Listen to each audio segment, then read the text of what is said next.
Welcome back, ladies and gentlemen, to another edition of Through the Fire and the SBN Small Business Network podcast. I am your host, Ryan Wickline, and today we are joined by a very special guest. He is the Dutch mentor, Walter Dusseldorp. How you doing today, Walter? Hey, Ryan, thank you for having me on, and I look forward to a great conversation today. Yeah, I'm looking forward to it too. I love talking mindset and overcoming limiting beliefs with people.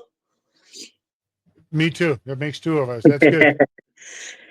All right, the number one question the audience is probably wondering, who is Walter Dusseldorp? Well, that is, I'm still trying to discover that myself, I suppose. I'm actually an immigrant from Europe. I was born and raised in Holland. I came to America in 1988, became an American citizen in 2018. It took me a couple of years to make up my mind. All kidding aside, my home country didn't allow me to have a dual citizenship, and I promised my mom not to give up my citizenship until she passed. But luckily enough, today we are allowed to have dual citizenship, so I'm still a proud citizen of both the United States and that of Holland. I came to America not really knowing what I wanted to do. I was a bit of a confused teenager, all over the place, like most teenagers. And I had a gap year in education. I said, let me go explore. And I had the opportunity to work in a small youth camp here in New York. And through that process, I ended up staying. But I went really on a long journey of really trying to figure out what it is I wanted to do. But at the root of me, I knew early on that I really loved healthcare. I had this big dream of becoming a doctor, which kind of was derailed a little bit because of my rambunctious teenage years. And I did not have the mindset to follow through on the things I needed to do. Certainly was smart enough to do, but didn't have the willpower or the focus to continue on that path. So long story short, I spent over 30 years as a paramedic and as a flight paramedic.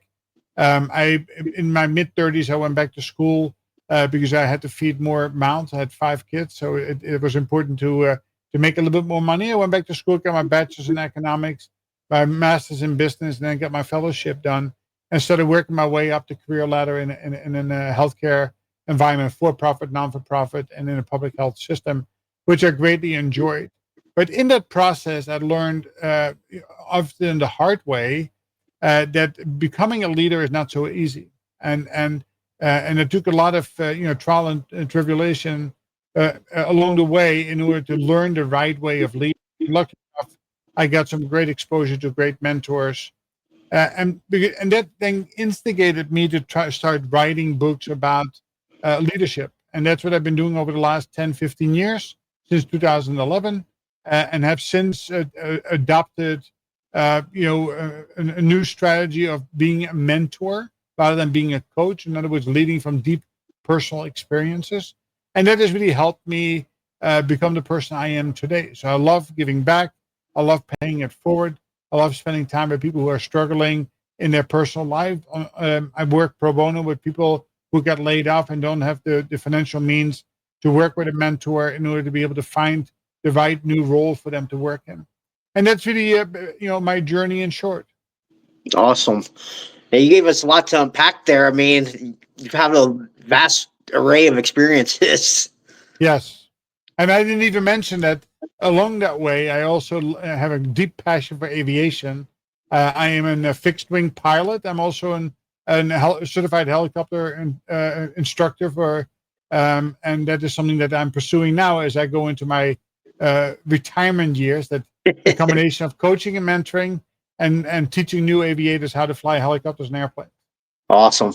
What types of insight did you get into human behavior by working in the healthcare industry? So I learned a long time ago that it is behavior that holds us back, but it kind of didn't make. I didn't do anything with that. I knew that as a paramedic responding to people's houses, often it was in their, of course, I walked into their emergency, large or big, and this was not. I learned early on this was not about how big of a cut they had on their chin or what happened, but a lot of it was behavior based. And it wasn't until much later on that I really started putting the finer things together, that I understand, trying to understand where does this come from. And my mentor, Mike Christina, who wrote a great book called Leading with the Upper Brain, highly recommend for everybody to pick it up and read it, is really connecting the pieces that, in order to have performance of any kind, doesn't make a difference at home, at work, or in between, you need two elements. You need a technical skill, you need behavior. And often we know how to do things, but we don't do that because our behavior holds us back. And through that process, I started learning about how the brain really operates and what makes us, thrive, but also what holds us back. Yeah. I I get what you're saying a lot there with the actions. People fail to follow through with actions. What can you tell people about maybe how to put more act make more actionable steps to make their dreams come true? Yeah. So it starts with, with people, and when I have conversation with my mentees, is that what is your big dream? And it's strangely enough that a lot of people have a really difficult time articulating what is it that they dream about for themselves, and they limit that. And if your dreams are limited, your likely outcomes are limited as well. So you really need to think, encourage them first to go back and lay on a pillow, close your eyes, and see the bigger picture. Now, of course, even if they have that big dream, very few people take small steps, right? Dream big, act small. They forget to take the small steps to get closer to their big dream. And that comes out of a natural phenomenon. It's a behavior, it's called procrastination, right? Or an imposter or low confidence. Well, I had this dream, but I'm not smart enough. I had this dream, but I don't have enough money. I have this dream, but who's going to help me, along the way? So we need to first work our way through those behaviors that hold people back before we can start thinking about, how do I get to live out my big dream? And to do that, we need to change the way we think. And I'll give you a prime example. On December 31st, half of America buys a gym membership and they say, I'm going to lose weight this year. Right? That's the big picture. For this year, I'm going to drop 30 pounds. Well, they drop money to go to the local gym, and first week they go 3 times. Second week they go 2 times. Third week they go once. And you know what happens after? They go back maybe 4 times the remainder of the year. That's our normal habits and behavior. That's our normal mindset in just about everything we do. We give up way too quickly. And the change that needs to take place is that we need to come up with more actionable items that are smaller and more attainable. So a person I really didn't care for myself, but she came up with a great quote. She asked me a question: how do you eat an elephant? Well, that's a big job. But no matter what you do, you can only eat it one bite at a time. And that is what the mindset should be. Right? If I want to accomplish something large or small, doesn't make a difference.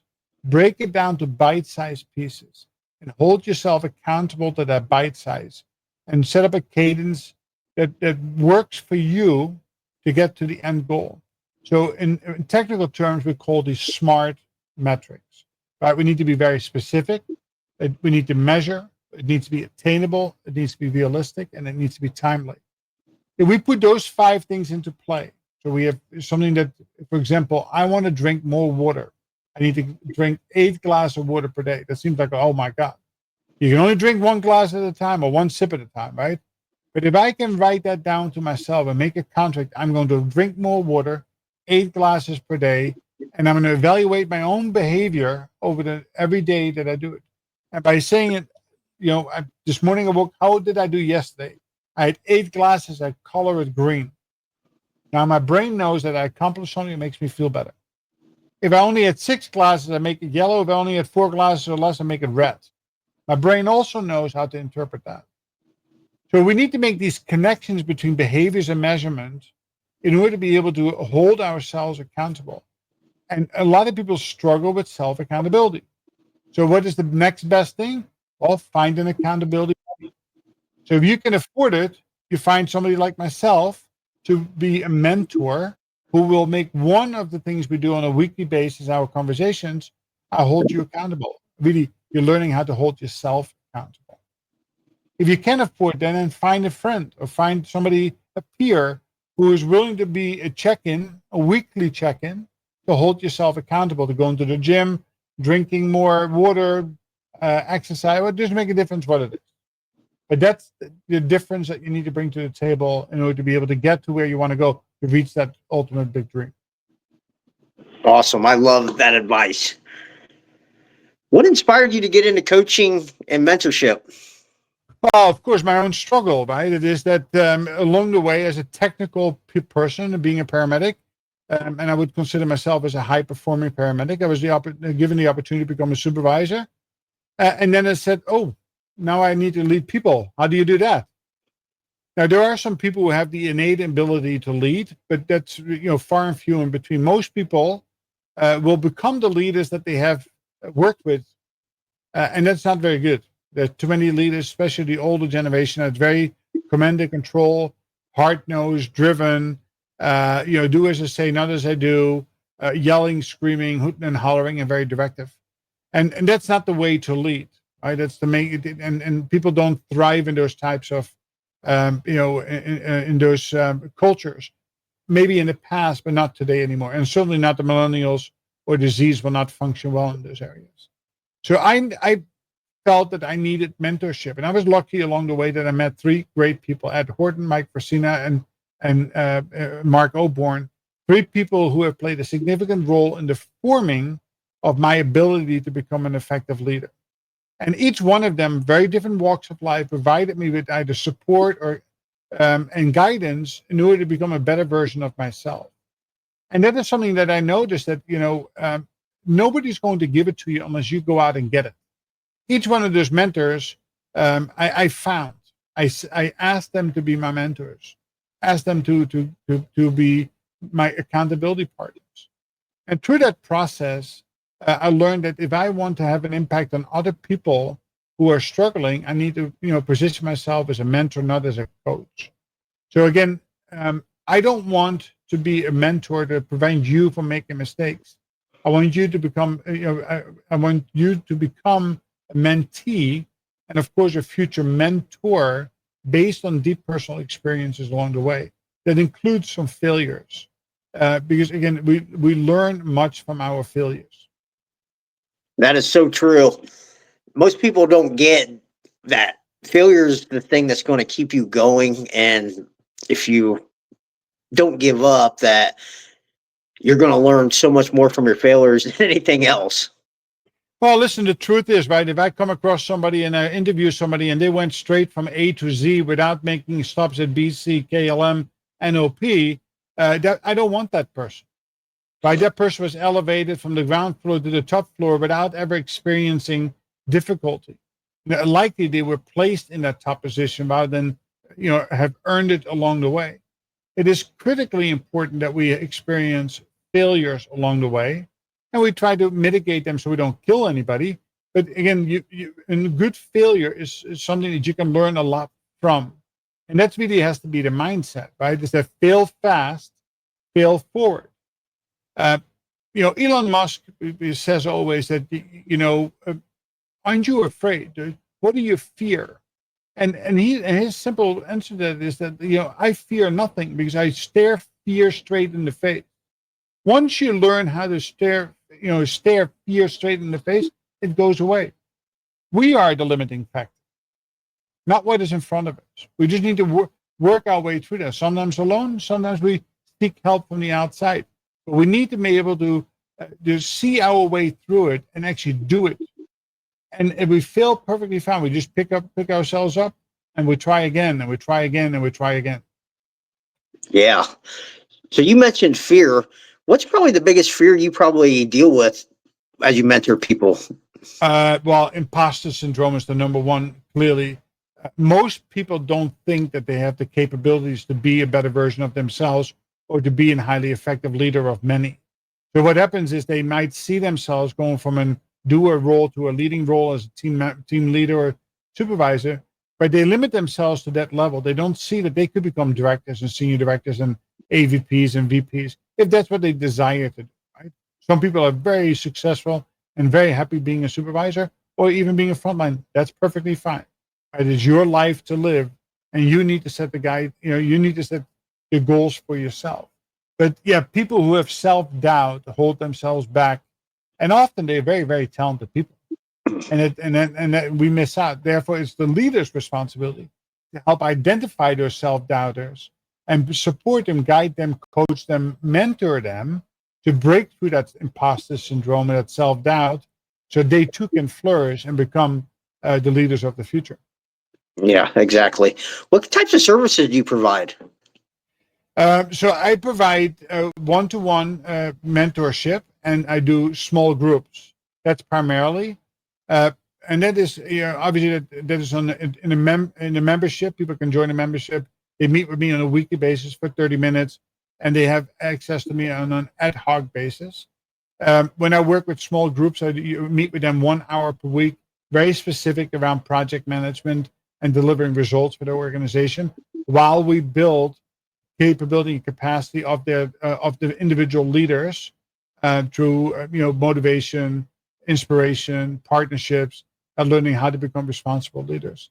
Of course, to get the word out, I have I think total 26 books published on Amazon that people can read and find guidance. Everything I do is action based.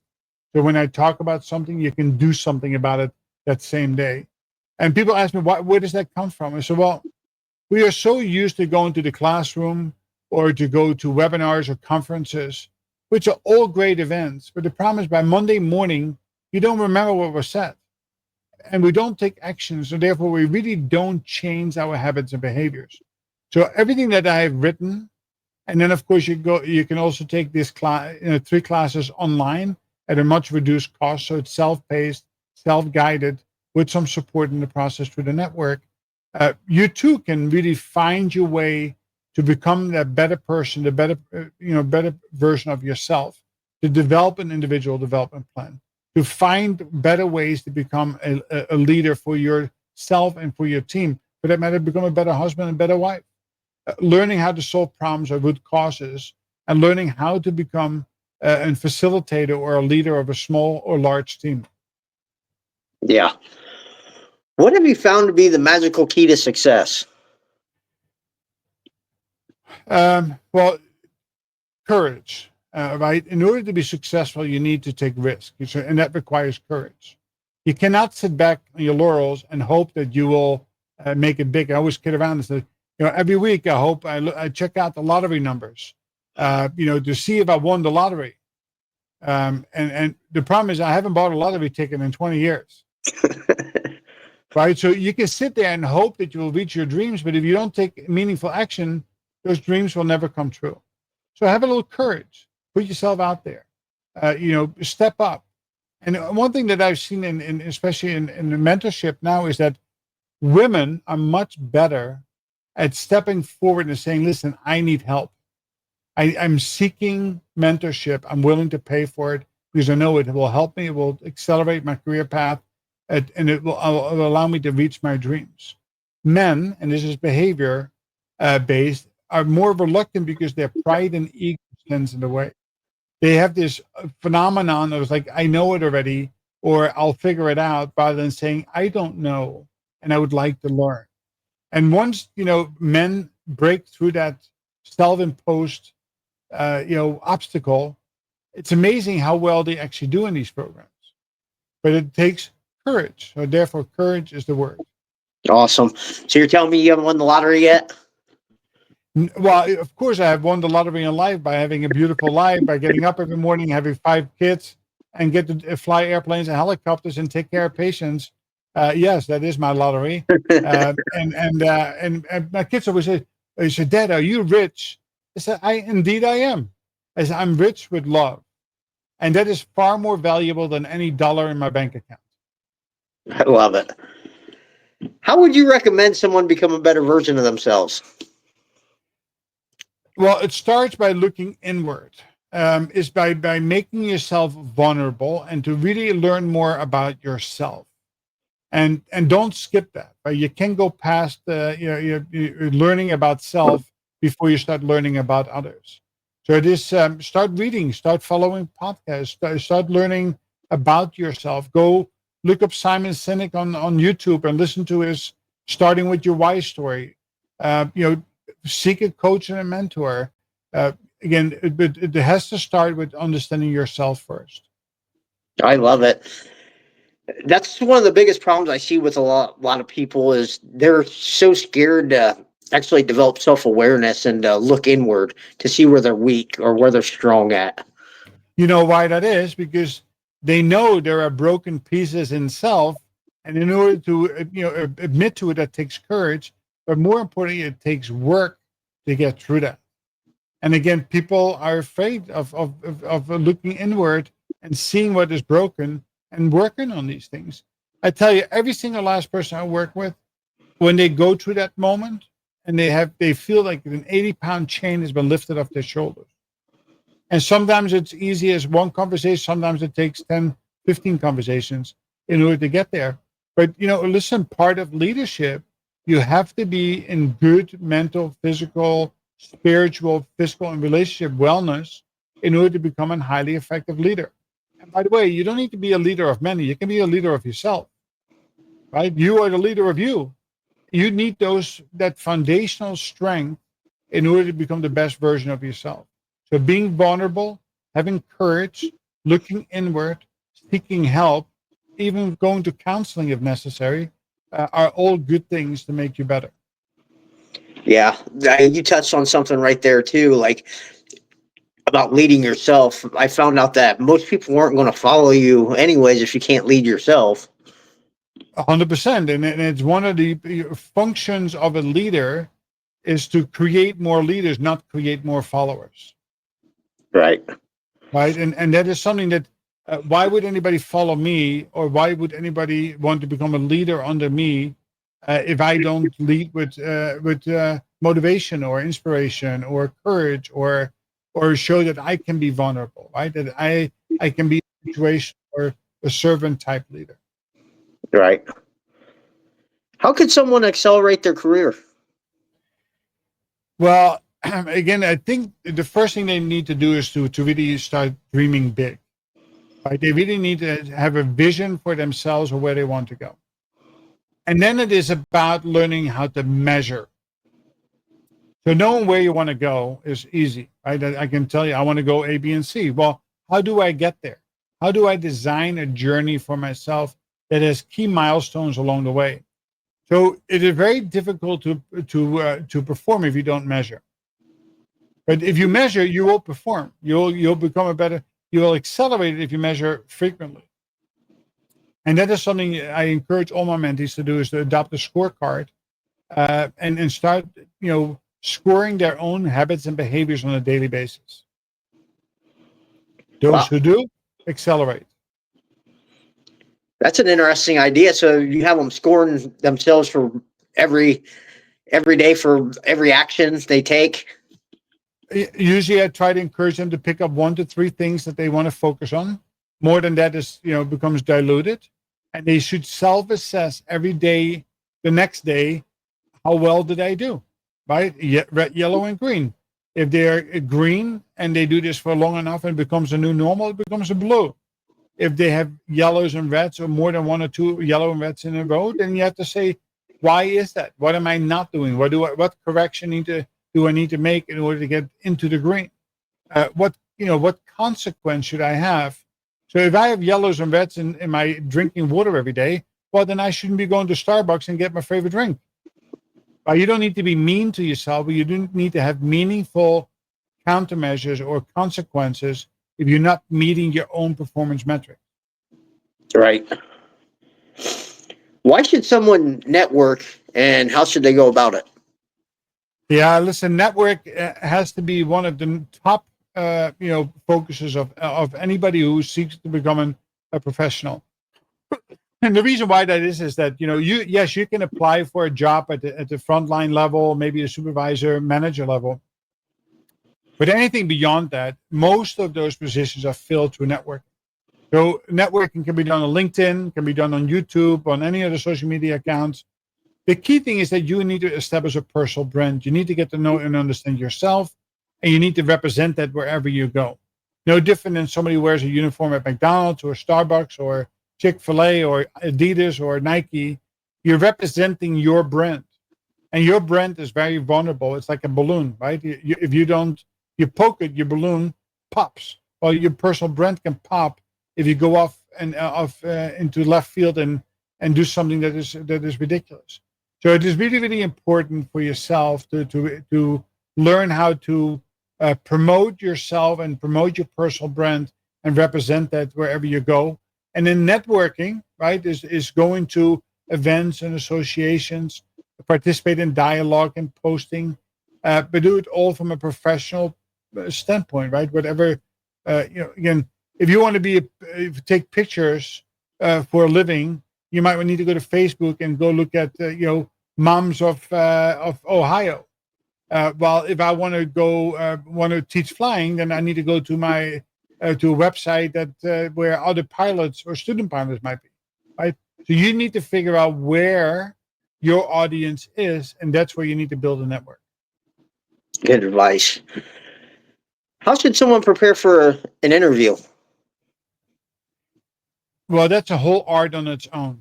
The good thing is the good thing today is interesting that I would say here's a great place for people to start using AI. Go to Grok 3.0. It's something you can actually have a conversation with the AI assistant and say, listen, I am going to be interviewing for to become a nurse at this and this hospital. Can you help prepare me for the interview? And they will actually conduct a mock interview with you. So you learn how to listen and answer questions, and they will actually grade you and give you advice on how well you did and where you can make improvements. So that is one way of incorporating AI. Of course, it starts with understanding your why, your purpose, your passion. But understand what are your goals now and into the future. Preparation is the key. And again, it goes right back to the beginning: is that you do not need to do this alone. Right? Those people who go unprepared to interviews often don't make out well, and it's a hyper competitive environment. If you are applying for a role, likely there are 400 other people who are applying for it as well. So how do you stand out? So how you present your resume, your CV, your LinkedIn profile, your Facebook account, all matters, right? It all needs to be pointed in the right direction. So you need to tweak it to make sure that it is balanced in its approach and you're prepared to speak about it and learn how to tell stories around your accomplishments, your weaknesses, your struggles, your transitions, et cetera, et cetera. How would a leader build trust and engagement?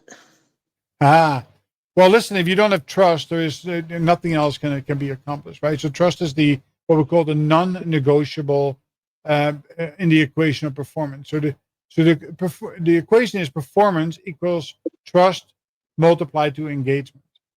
So trust is about getting to know the people on a more personal level. Every good leader needs to take the time to get to know the people they lead, get to understand what matters to them, making sure that whatever it is you ask of them is delivered to clarity. You need to make sure people can buy into what it is that you're trying to accomplish. You need to engage and collaborate with people who are working for you rather than doing things to them. You need to make them feel safe, psychological and physical safe. And you need the team to have focus. You give them too many things fall apart. So those are the fundamentals of trying to build trust. Now, the problem is that trust is not built overnight. Right? It takes time, like culture. You can accelerate it by really meaningfully going out and listen to people, and to collaborate with people. And that is something you need to do on a daily basis. And I always tell people when they are new enroll, is that's the first thing you need to do. Go out and meet the people. Take 30 days. Don't get sucked into the vortex of meetings, but take your time to get to know the people above you, to the side of you, and below you. Because once you start building relationships into partnerships, everything else becomes that much easier. And that's really the first step that you need to take. That's great advice. Should leaders get their team? How could leaders get their teams to the next level in performance? It goes right back to that trust and engagement, right? Is that and I present what we call an operational rhythm. They have to establish: do I have the right people in the right roles? Do my team members have the right capabilities? Do they have the time, the bandwidth to do what I'm asking them to? Do they have the skills, knowledge, and abilities? if there's any gaps in any of that, then that's where you need to work and focus on first. Right? That needs to be closed.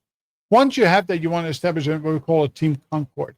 You want to come together as a team, but carefully listen to everybody, and then bring into focus to what matters most.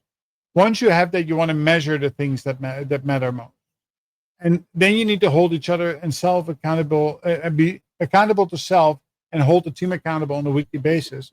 And the most important thing is that you have to take meaningful action in order to be able to accomplish your key milestones and drive success. So that's rooted in trust, engagement, and of course, it's the behavior of the people that will help you establish trust and engagement. I love it. What inspired you to start writing the books you've written? Well, I think it is important to transfer knowledge, right? And I by no means am I going to tell anybody in this world that I know better than anybody else, right?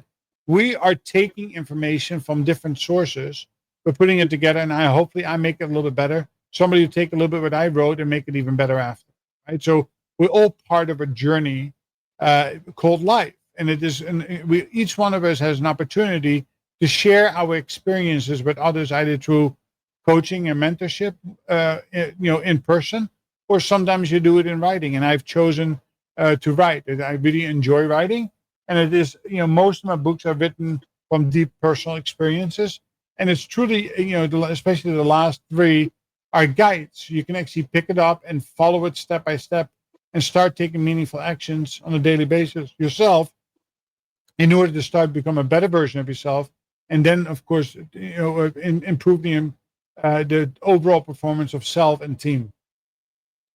Did you say you wrote 26 books? I have a total of 26 published. There are 4 children books. There are I think it is 11 technical books. So these are very specific to people who are pursuing their fellowship through the American Council of Healthcare Executives. And then I have 9 leadership books that are written. I started probably, I don't know, 7, 8, 9 years ago, 8 years ago. So I have one called, a positive paramedic, how to become a paramedic, or how to become a healthcare individual. And that's more or less a guide on how to make a decision what job you want to work in, supported by 100 different stories. I wrote one called Positive Leadership that really speaks to how can I become a leader of the future, like a servant type leader. I wrote one around climbing the proverbial career ladder. I wrote one about pure leadership power. I wrote one on A3 thinking, and the last one about establishing operational rhythm. So all these things are guided based on my experiences, and it allows you to get a deeper insight and take meaningful action on a day-to-day basis in order to drive the similar outcomes of what I have accomplished. Nice. What was probably your biggest challenge you faced when you're writing them? It sounds cheap. Writer's block, right? It's a kappa. What that means is procrastination, really. So what I do, and like I encourage everybody to do, we are not good at doing things once here and then once there. It's very difficult to come. I wrote a page per day. Like all my books are somewhere between 150 and 250 pages. So if you write one page per day, 250 days later, you get yourself a book. Right? And that's how you have to put it. If I say I'm going to write a chapter today, which is going to be 30 pages, like, oh my God, that's a lot. How am I ever going to do that and accomplish that? Well, that is something that is, something that is hard to wrap your head around. It's much easier to establish if you are taking it one small bite at a time. And I think my neighbor is here to go out and do my daily exercises and go for a walk. I love that idea that you just chunked it all down to make it easier on you. Yes. Hold on one second. Here you go, Linda. Yeah, it is. It is important to. Often when you write, you're really writing to yourself.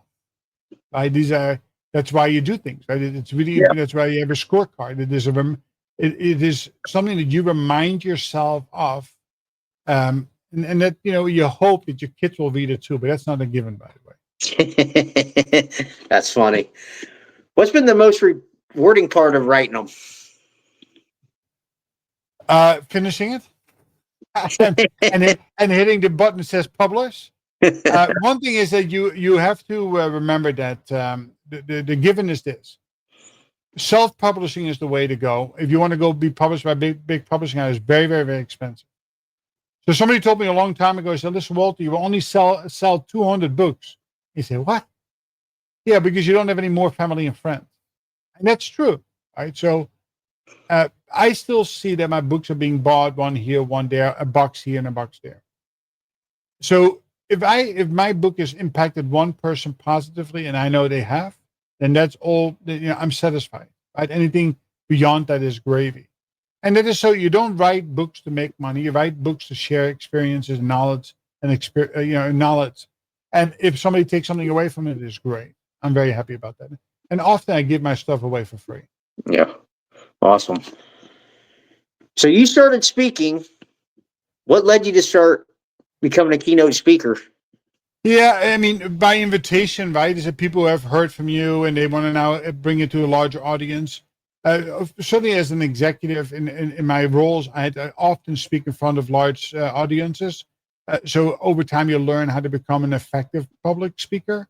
And since then, I've been invited. So today, most of my work is done virtually, and certainly after COVID, we don't have these large gatherings anymore. On occasion, we do, but I meet, once a week, once every couple of weeks, with different groups around the country, and I do my three favorite topics, right? About the four key responsibilities of leaders, talk about how to solve, problems or root causes, or talk about operational rhythm. And that is, it gives me great pleasure to share that information.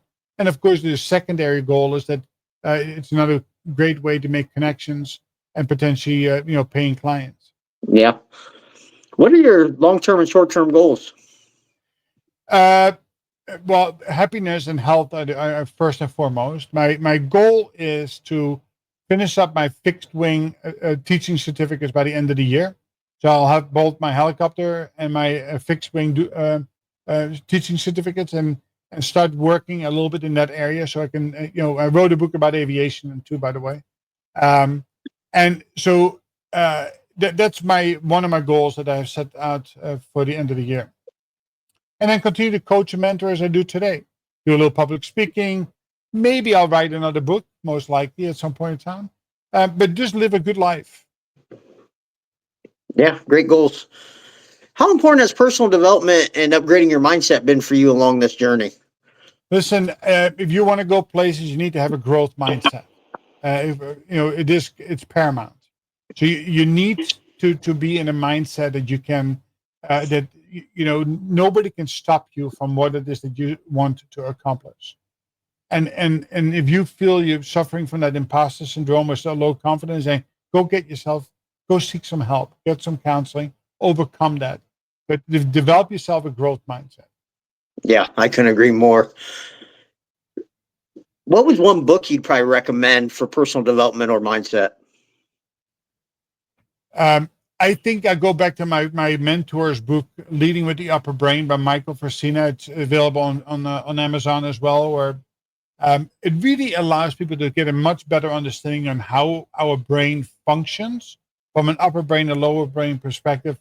And through that, you will see what holds you back and what can help accelerate your growth mindset. Nice. How can people get a hold of you? People are always welcome to come to my website at thedutchmentor.com, as is on the screen. Connect with me on LinkedIn. That's another great way. I post little nuggets of information on a daily basis, all actionable items. It happened to be today we talked about trust. Tomorrow will be about learning how to become a more effective listener. And you can find me, of course. I have about 500 short YouTube clips out there on Instagram, YouTube, Facebook. So again, just type in the Dutch Mentor, and I'm sure you'll find plenty of places to find me and to reach out to me. Awesome. Yeah, and I'll put all that in the show notes for you too. That's great. Is there anything we haven't covered that you want to talk about? No, I think that we covered a lot of the bases. Again, the word is this, right? Is that for yourself, that if you want something, you have to go get it. Don't wait for people to serve it up on a silver platter. You have to take care of your own life, and take charge of it. And if it is a priority, then pay for it. Right? It is that we spend money on $1,000 a month in car, in car payments. We spend $20 a day at Starbucks or other things. All these are waste. All things you don't really need. Right? What you should focus on first is what can I do for myself to advance and to accelerate.